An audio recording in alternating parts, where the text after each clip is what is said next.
Amanda, you went from being a leader in a very large multifamily group to becoming an entrepreneur, opening up your own shop. What are some lessons that you learn along the way in becoming an entrepreneur that you like to share with others that are considering starting or are just at the beginning of their entrepreneurial journey? It's the hardest thing I've ever done, but the most rewarding.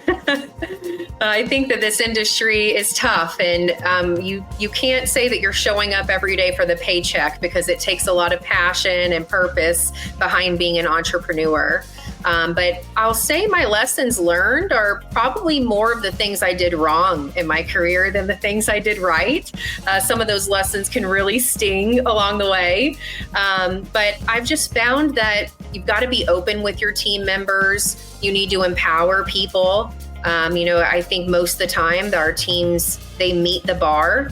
They want to do more. They want to be invested in and growing. So I've just tried to be open-minded about that and understand that I don't have all the answers, and that's okay. I just have to be resourceful. I have to find the right mentorship and continue to be mentored, especially as an entrepreneur, because I don't have that leadership that I always had in large management companies to call or walk into their office. I am that person now for my team members. And so it's really gratifying. It's just a different type of experience to be able to pour into others than to be the one that was being poured into for so long.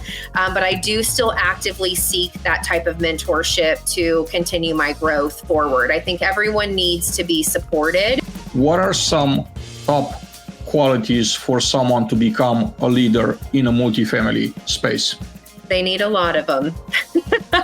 I actually took a note of a few of these because I didn't know if I remember them all. So first, I'll start with customer service, because we are customer facing all the time, whether that's a client or an investor, because I'm, on the acquisition side as well. So we have investors with our company.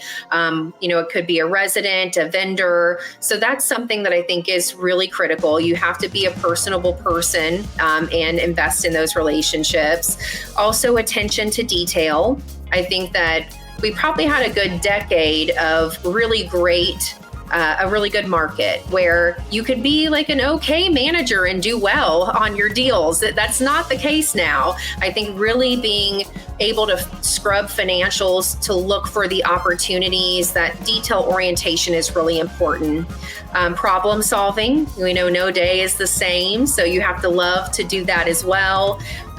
Time management is another. I think being organized and how you organize for yourself could be different than someone else, but having tools that you can depend on, because there's probably 100 plates spinning at a time and you have to be able to keep them all going. And the last I wrote on my list is patience. Maybe a counselor at times.